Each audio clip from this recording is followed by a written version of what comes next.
얼마 전에 미국 청소년들이 주정부를 상대로 한 기후소송에서 승리했다는 소식을 저희가 손잡기에서 전해드린 적이 있습니다. 청소년들이 무분별한 화석연료 개발에 제동을 걸었다고 해서 세계적인 이슈가 됐는데요. 우리나라에서도 근데 이런 굵직한 기후소송들이 진행되고 있다고 합니다. 국민연금을 상대로 하는 기후소송이 대표적인데요. 국민연금이면 우리 돈인데 다들 관심이 많으시죠? 무슨 일인가 궁금한데 오늘 이 소송 내용 자세히 들어보겠습니다. 기후솔루션의 김현지 변호사 나오셨습니다. 안녕하세요. 안녕하세요. 네. 반갑습니다. 선생님 변호사님 저희가 처음 나오는 게스트분들에겐 자기소개를 부탁드려요. 네. 숨기고 싶은 건 숨기면서 말씀하셔도 되는데 네. 왜 변호사가 되셨나 이런 건 안 여쭤볼게요. 변호사는 다 하고 싶어하는 직업이니까. 근데 왜 기후 변호사가 되셨을까? 그건 좀 궁금하거든요. 예. 네, 일단 저는 사단법인 기후솔루션에서 공적 금융기관의 기후 정책에 대해서 이제 살펴보고 있는 김현지 변호사라고 하고요. 네. 저는 기후솔루션에 합류하기 전에는 원래 형사 국선 변호 사건만 전담하는 국선 전담 변호사로 일을 했었어요. 근데 이제 사는 지역을 좀 멀리 옮기게 되면서 이제 이직을 준비할 때 이젠 누굴 변호하지? 라는 이런 질문에 답을 찾아갈 즈음에 저에게 이제 다가왔던 대상이 바로 지금 이렇게 아픈 지구 그리고 그로 인해서 고통받고 있는 생명들 그렇게 저에게 다가온 새로운 변호의 대상이었던 것 같습니다. 그래서 아직 계속 배워가고 있는 단계라서 기후 변호사라고 불리기엔 사실 아직 좀 부족한데요. 이런 기후위기 시대의 한가운데서 변화를 외치는 하나의 목소리가 되었다는 자부심으로 일하고 있습니다. 네. 형사사건 국선전담 변호사였다고 하시니까 제가 마음이 찡한 게 이게 그 변호사 비용 못 드리는 분들이 의지하는 제도잖아요. 네, 맞습니다. 이거를 하셨구나 하는 생각이 드네요. 그리고 겸손하게 말씀하셨지만 저는 기후솔루션에 대해서 100% 신뢰를 갖고 있는 게 얼마 전에 강금실 전 법무부 장관님 저희 100회 특집에 나오셔서 기후솔루션 변호사들이 나보다 훨씬 많이 알아요. 그러셨거든요. 그분들이 제일 전문가예요. 그러셨어요. 네. 근데 이제 국민연금이 저희 좀 뜬금없게 들릴 수 있어요. 청취자분들한테. 이게 기후랑 무슨 상관이 있길래 기후소송이 제기될까 싶을 텐데요. 네. 일단 기후위기 대응을 위한 노력은 정말 다양한 분야에서 진행되고 있고요. 쉽게는 직접 온실가스를 배출하고 있는 이제 산업계에서 온실가스를 줄여야지라는 생각 쉽게 할 수 있잖아요. 근데 사실 산업계는 기본적으로 사익을 추구하는 그런 경제 주체이기 때문에 또 그렇게 해야 되고. 그렇죠. 그래서 기후위기는 에 대응한다는 건 약간 공적인 이슈잖아요. 그래서 사실 소극적으로 대응하는 경우가 많아요. 근데 여기서 이 산업계의 사익과 그리고 이 기후 문제를 연결시켜줄 수 있는 주체가 등장하는데 그게 바로 산업의 자금을 내는 금융기관입니다. 그리고 특히 대규모의 자금을 운용하고 있는 연기금의 책임과 역할이 전 세계적으로 강조되고 있는데요. 우리나라 연결이 되네요. 네, 맞습니다. 그리고 우리나라의 연기금은 국민연금 기금은 지금 23년 6월 기준으로 운용 규모가 무려 983조 원이 넘어서 세계 연기금 중에 세 번째로 큰 연기금이고요. 이렇게 기금이 많은가요? 거의 이제 곧 1000조를 넘어설 예정이고 또 최대 온실가스 배출 기업인 포스코 를 비롯해서 삼성전자, 한국전력 등 기후위기 대응에 키를 쥐고 있는 기업의 최대 또는 주요 주주이기도 합니다. 포스코, 삼성전자, 한국전력의 주요 주주가 국민연금이라는 거죠? 맞습니다. 그래서 만약에 이런 이제 투자계의 큰 손이자 룰 메이커인 국민연금이 적극적으로 기업들에 대해서 구체적인 기후위기 대응을 위한 산업 전환을 요구하거나 기후에 악영향을 미치는 기업에 대한 투자를 중단하겠다라는 등의 정책을 펼친다면 산업계의 변화를 가져올 수 있고 에너지 전환에도 큰 영향을 미칠 수 있는 것입니다. 이제 무슨 얘기인지 알겠어요. 그러니까 국민연금이 이렇게 맨날 국민연금 적자 이런 것만 보니까 돈이 없는 줄 알았는데 그게 아니라 국민연금이 규칙을 만들 수 있는 최대 주주다. 국민연금 마음먹기 따라서 화석연료의 돈줄이 될 수도 있고 재생에너지의 돈줄이 될 수도 있다. 이런 얘기인가요? 그렇게 볼 수 있을 것 같습니다. 네, 그리고 조금 더 구체적으로 설명드리면요. 국민연금 기금은 국민들이 납부한 보험료로 조성된 기금이기 때문에 국민들로부터 위탁받은 기금을 선량하게 관리할 책임이 있습니다. 공적으로 도움이 되도록 관리할 책임. 예, 네. 이를 수탁자 책임이라고 하는데요. 예, 책임 투자, 적극적인 주주 활동 등을 통해서 단기 수익이 아니라 중장기적인 수익을 추구해야 한다는 것이 골자입니다. 네. 예, 그리고 2015년경 국민연금법에 기금을 관리 운용하는 경우에는 장기적으로 안정적인 수익 증대를 위하여 투자 대상과 관련된 환경, 사회, 지배구조, 이게 요즘 말하는 ESG, 예. 네, 저도 공부했어요. 이거. 예, 이런 요소를 고려할 수 있다라고 규정하면서 국민연금의 책임 투자 원칙이 법에 명시되었고요. 이게 명시돼 있네요. 예, 맞습니다. 그리고 뒤이어 수탁자 책임 관련 원칙, 지침 등이 그 국민연금 내부에 순차적으로 마련되었습니다. 네. 그리고 국민연금은 2021년 5월에 탈석탄 선언을 하면서 석탄 기업에 대한 투자를 제한하는 전략을 도입하겠다고 선언하게 됐습니다. 그러니까 우리가 요구를 한 게 아니라 먼저 국민연금에서 2021년 5월에 탈석탄 선언을 했는데 이건 사실 우리나라 국민연금만이 아니라 선진국의 공적 기금들도 많이들 이렇게 하잖아요. 네, 맞습니다. 이미 선언을 했네요. 이게 어떤 내용인지 구체적으로 혹시 설명해 주실 수 있을까요? 국민연금 기금의 운용 정책은 기금운용위원회라는 기구에서 결정되는데요. 네. 국민연금 기금운용위원회에서는 21년도 6차 회의에서 탄소 국경세 등 글로벌 규제가 강화되는 상황과 기금 운용의 위험 관리 필요성, 탄소 배출 감축의 필요성에 공감해 기금의 석탄 채굴 및 발전 산업에 대한 투자를 제한하겠다. 탈석탄 선언. 네, 이런 내용으로 탈석탄 선언을 했습니다. 네. 여기서 이 투자 제한 전략, 요즘에 네거티브 스크리닝이나 스크리닝, 예, 발음이 예, 이런 용어를 좀 들어보실 수 있을 텐데요. 예, 이게 ESG 관점에서 부정적으로 평가되는 특정 기업에 대한 투자를 제한하거나 배제하는 투자 전략을 말하고요. 예, 대표적으로 배제되는 대상이 S 분야에서 무기, 담배, 도박 산업 이런 것들을 들 수 있고 무기, 네. 전쟁에 쓰는 무기, 예. 담배, 도박 산업 네. 이런 거는 좀 투자를 자제해라, 하지 네. 말아라. 그리고 최근에는 이 분야에서 화석연료 기반의 에너지 산업 등이 어떻게 여기 예. 굵직한 회사 많이 예, 들어갈 맞습니다. 것 같은데. 이 부분에 이제 포함되고 있습니다. 네.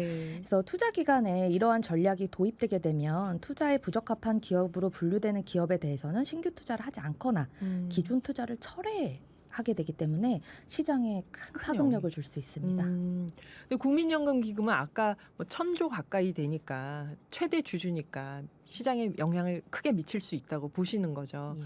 그러면 국민연금이 탈석탄 선언도 하고 그랬는데 지금 왜 소송에 들어가는 건가요? 기후 대응을 뭘 잘못한 걸까요? 예. 문제는 국민연금이 탈석탄 선언 후 2년이 훌쩍 지난 지금까지 석탄 투자 제한 정책을 마련하지 않았다는 데 있습니다. 2년 전에 선언은 했는데 네. 아직 정책이 마련이 안 됐다. 됐습니다. 네. 그렇구나. 그리고 이렇게 선언만 있고 정책 수립은 되지 않은 상황에서 오히려 국민연금의 석탄 투자액은 지속해서 늘어났습니다. 아이고 이건 네. 딱 걸렸네요, 변호사님들한테. 아, 네. 이렇게 됐구나. 이걸 이제 알 수 있는 건 전 세계적으로 널리 활용되고 있는 석탄 투자 판단 표준을 독일의 비영리 기관인 우르게발트가 했는데요. 독일에서요. 예, 네. 이거를 세계 석탄 퇴출 리스트 GCEL이라고 합니다. 이 리스트의 이름을. 예, 이 리스트에 따르면 2021년에 국민연금이 석탄 기업에 투자한 금액은 약 12조 6,500억 원의 규모였으나 지금 23년에는 그 금액이 13조 2,090억 원의 규모로 오히려 늘어났을 걸 확인할 수 있었습니다. 탈석탄 선언을 했는데 아직 구체적인 정책을 마련하지 않는 2년 사이에 투자 금액은 오히려 1조 이상이 1조 가까이 늘어나지 않았냐. 이거를 그냥 두고 볼 수 있겠냐 하고 말씀을 하시는 거죠. 예, 맞습니다. 예, 얘기를 조금만 더 이어가 볼까요? 그러면 국민연금의 변호사님들이 요구하는 거는 정보 공개인가요? 예, 맞습니다. 어떤 정보를 공개하라고 하시는? 일단 국민연금 기금운용위원회에서 탈석탄 선언 당시에 석탄 투자 제한 정책을 2022년 내에 수립하겠다는 잠정적인 계획을 제시했었습니다. 잠정 계획은 있었다. 그래서 그 계획에 따르면 이미 세워졌어야 지금 되겠죠. 만들어졌어야죠. 하지만 지금 오늘 2023년 9월에 이른 지금까지 정책 수립을 하지 않았을 뿐만 아니라 22년도 하반기부터는 이 석탄 투자 제한 정책 안건에 대해서 회의조차 하지 않았습니다. 어허. 예, 그래서 국민연금의 석탄 투자 제한 정책에 대해서 계속 이제 모니터링을 해오던 기후 단체들은 국민연금 기금운용위원회에서 이제 그 논의가 있었던 2021년부터 2022년 상반기까지 도대체 어떤 논의를 해왔길래 지금 이제 정책 수립이 이렇게 지연되고 있는 것인가 좀 힌트를 얻고 싶었는데요. 하지만 기금운용위원회에서는 석탄 투자 제한 정책에 관한 안건에 대해서는 대부분 비공개 처리를 비공개 처리가 돼서 그래서 저희는 그 회의록을 우리가 보고 싶다라고 이제 비공개된 회의록을 공개해달라 이렇게 요청을 하게 된 것입니다. 네, 그러니까 국민연금 기금운용위원회는 2011년에 탈석탄 선언 국민연금에서 했는데 이제 세부 정책이 마련이 안 되고 있는데 이 왜 그러고 있는지 원인을 알려니까 회의를 했던 2021년부터 2022년 상반기까지라도 자료를 좀 보여달라 이렇게 요구를 하시는 거군요. 네, 맞습니다. 네, 여러분 어떠십니까? 흥미진진하시죠? 이거 법정 드라마 보는 기분인데요. 수전 베가의 루카 듣고 이어서 인터뷰 이어가 보겠습니다. 네, 노래 가사와는 상관없이 이게 좀 차분하면서도 약간 힘이 있잖아요, 이 노래가. 그래서 저는 왠지 오늘 만나는 변호사님이 이런 느낌일 것 같았어요. 이거 사실 출연하시는 분하고 어울리는 이미지를 나름 고르거든요. 근데 감사합니다. 예. 만족스러워하지 않는 분도 가끔 계시던데. 네, 저는 너무 만족합니다. 네, 다행입니다. 그러면 이 청구인에는 기후 솔루션만 있는 게 아니라 국민연금 기금 보러 정보 공개를 해주세요 하고 청구할 때 누구누구 모여서 같이 하셨는지도 궁금하거든요. 네. 기후 솔루션 혼자는 아니었을 거 아니에요, 그렇죠? 예, 맞습니다. 예, 제가 이제 소속돼 있는 기후 솔루션이 이제 주도를 하긴 했지만 그 안에서 많은 단체들이 함께 도와주셨는데요. 네. 예, 특히 청년 세대가 주축이 돼서 만들어진 그 기후 단체인 기후 변화 청년 단체 긱. 네, 기후 변화 청년 단체. 그리고 또 시니어 세대가 주축이 돼서 만들어진 기후 단체가 있어요. 60+ 기후 행동. 네, 이렇게 저희 세 단체가 함께 정보 공개 청구에 참여하게 됐고요. 저희가 정보 공개를 요청한 대상은 국민연금법에 따라 기금운용위원회 회의록을 관리할 책임이 있는 보건복지부 장관입니다. 이 기금운용위원회 회의록이 결국 보건복지부 장관이 최종 책임자구나. 예, 이 위원회 위원장이시고요. 네, 보건복지부 장관입니다. 그리고 저희가 이 소송에서 이렇게 사실 걱정했던 건 이 국민연금 이슈가 자칫하면 약간 세대 갈등 문제로 비춰질 수 있잖아요. 수혜를 받는 세대와 앞으로 돈을 계속 내야 되는 세대. 그렇죠. 근데 이렇게 청년 세대 그리고 시니어 세대가 같이 모여서 우리가 국민연금의 기금 운용의 방향을 결정할 수 있는 보건복지부 장관에게 기후위기 대응에 적극 나서달라는 같은 목소리를 내고 있다는 점이 저희는 굉장히 의미가 있는 지점이었다고 생각했습니다. 네, 그러니까 청구인이 전문가들 기후 솔루션, 청년단체, 기후변화 청년단체 긱, 그다음에 어르신들, 시니어 기후단체인 60+ 기후행동. 사실 60+여도 한참 젊은 분들이시지만 다음 세대를 생각하시는 거죠. 앞으로 살아갈 미래, 다음 세대에게 물려줄 미래를 걱정하면서 함께 지금 목소리를 내고 있는 건데요. 그럼 이 소송은 지금 어디까지 진행이 됐고 국민연금 기금 보건복지부 장관, 국민연금 기금 쪽은 무슨 주장을 하고 있고 또 기후솔루션 쪽은 어떤 주장을 하고 있는지 궁금하거든요. 일단 공공기관에 우리가 정보 공개를 청구하려고 하면 먼저 그 기관에 대해서 정보 공개를 요청하게 되고요. 만약에 이제 그 공개 요청을 거부하게 되면 그 후속 절차로 저희가 행정소송을 제기할 수 있게 됩니다. 일단은 보건복지부를 상대로. 예, 맞습니다. 그래서 저희 세 단체는 지난 5월 말경에 보건복지부 장관에게 저희가 아까 말씀드렸던 기금운용위원회 회의록을 공개해 달라고 먼저 요청을 드렸고요. 하지만 그 요청은 대부분 거부되었습니다. 그래서 저희는 그 후속 절차로 지난 7월에 행정소송을 제기한 상태입니다. 지난 7월에 2달 전에 행정소송을 제기했으니 그러면 보건복지부 장관은 왜 이거를 거부하고 있을까요? 보건복지부 장관은 국민연금법에 규정에 따라서 석탄 투자 제한 정책과 관련된 회의 내용이 공개되면 기금 운용 업무의 공정한 수행에 지장을 초래하거나 금융시장 안정에 영향을 미칠 우려가 있다. 이런 이유로 회의록 공개를 거부하였습니다. 하지만 그렇다면? 하지만 저희 세 단체의 주장은 석탄 투자 제한 정책 관련 회의 내용이 공개되는 게 이 사유들과 관계가 있습니까? 또는 오히려 회의록 공개가 기금 운용의 공정한 수행, 금융시장 안정에 기여에 도움이 되지 않습니까?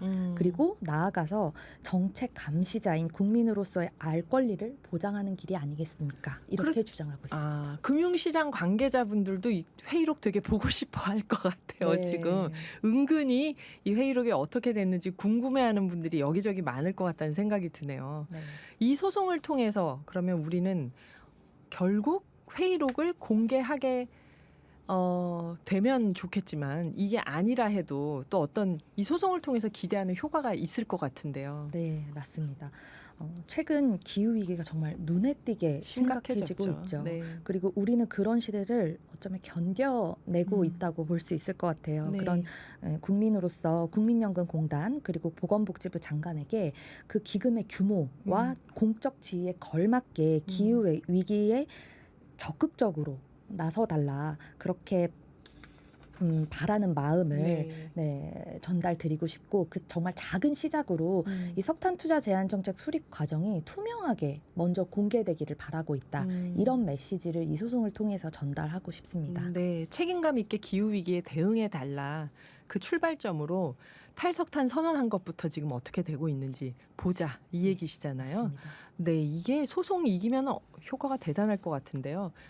이기기를 바라지만 설령 아니라 하더라도 이런 소송이 계속 일어난다는 거를 알고 일하는 거하고 모르고 일하는 건 참 다를 것 같아요. 끝으로 그래서 오늘 처음 나오셨는데 김현지 변호사님이 듣고 계신 청취자분들이나 아니면 보건복지부 관계자분들이나 누구에게든 마무리로 하시고 싶은 말씀이 있다면요. 일단 노르웨이, 네덜란드 등의 해외 주요 연기금은 이미 석탄에 대한 종합적인 투자 제한 및 배제 기준을 수립해서 시행한 지 오래이고요. 최근에는 석탄은 물론 석유, 화석가스 등 화석 연료 전반에 대한 투자를 감축하고 배제하면서 기후위기 대응에 적극 나서고 있습니다. 국민연금도 글로벌한 연기금이기 때문에 이런 국제적인 흐름에 발맞춰 변화되어야 한다는 점을 강조하고 싶습니다.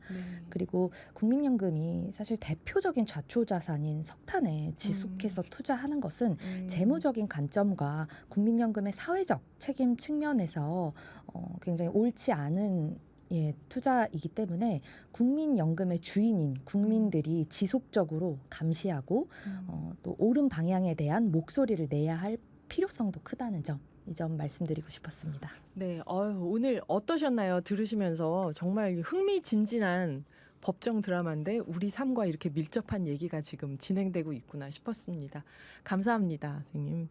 지금까지 기후솔루션의 김현지 변호사였습니다. 감사합니다. 감사합니다. 네.